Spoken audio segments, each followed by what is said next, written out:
पूरा देश ने क्या, पूरी दुनिया ने देखा है कि उत्तर प्रदेश में जब जो एक लोकतंत्र देश है भारत, और जो उसका सबसे बड़ा प्रदेश जनसंख्या वाला उत्तर प्रदेश, और जब यहाँ पे उपचुनाव हुए तो किस तरह प्रशासनिक कार्रवाइयां रही, तो कहीं ना कहीं ये बहुत बड़ा प्रश्न चिन्ह उठाता है हमारे लोकतंत्र में, जहाँ संविधान के माध्यम से हमें अधिकार है कि सबको कि वो अपना वोट डालें जाके। वहीं यहाँ का प्रशासन शासन लोगों को रोक रहा था, और जो अनियमितता देखी गई है, मैं नहीं समझती हूँ आज से पहले कभी भी इस तरह की अनियमितता देखी गई है।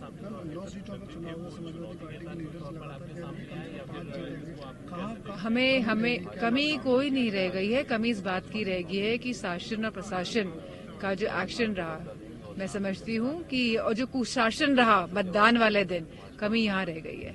लगातार इलेक्शन कमीशन से शिकायत भी की क्या कुछ परिणामों के आने से पहले शिकायत का परिणाम, शिकायत लगातार इलेक्शन कमीशन से की आपसे? मैं समझती हूँ 7 या 9 अधिकारियों को सस्पेंड किया गया, लेकिन suspension is not the way out. मतलब सस्पेंशन का इस बात का कोई हल नहीं है।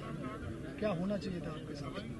आज आपकी जीत, कठोर से कठोर जो अधिकारी हैं जो इस तरह की कार्रवाई करते हैं, और स्पेशली जब हमारा लोकतंत्र में खतरा जो जिनकी वजह से आज है, तो मैं समझती हूँ इन अधिकारियों पे कठोर से कठोर कार्रवाई होनी चाहिए।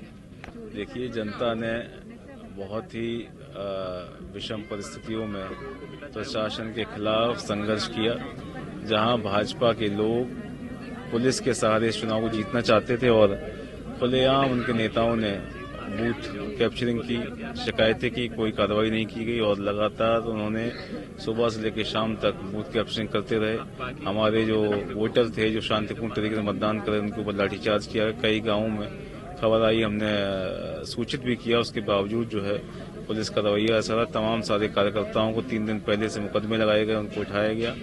तो जितना तांडव हो सकता है सरकार ने किया, उसके बावजूद करहेल के मतदाताओं ने समाजवादी पार्टी को भरोसा जताया। उसके लिए मैं सभी कार्यकर्ता साथियों का और करहेल की जनता का धन्यवाद देता हूँ। प्रदेश में 5 सीटों पर समाजवादी पार्टी के नेता लगातार जीत के बाद 2 पर भी जीत, कैसे देखते हैं आप? क्या था? देखिए, मीरापुर और कुंदरकी में क्या हुआ आप सब जानते हैं, और जैसा कभी इतिहास में नहीं हुआ जिस तरीके से सरकार ने रामपुर का भी रिकॉर्ड को पीछे छोड़ दिया और वोट डालने के लिए किसी को आने नहीं दिया, और जितना पुलिस फोर्स यूज कर सकते उसको किया।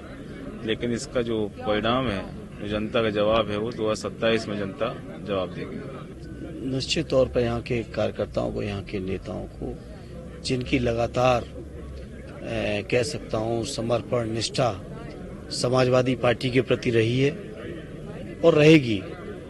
ये सदैव नेताजी का बनाया हुआ गढ़ है, इस गढ़ को कभी कोई कमजोर नहीं कर पाएगा।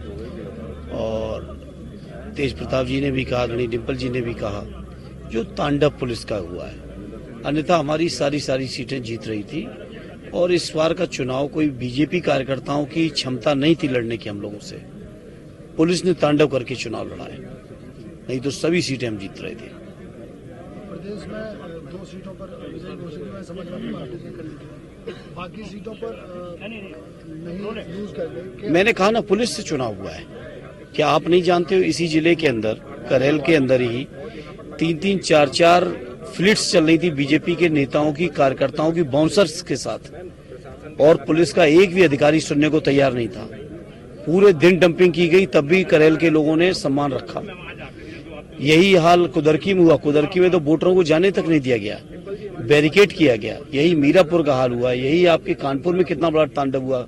इसी तरह से आपके मजमा से लेके कटहरी तक पूरे उत्तर प्रदेश में ऐसा कभी चुनाव ही नहीं हुआ था। लोकतंत्र एकदम संकट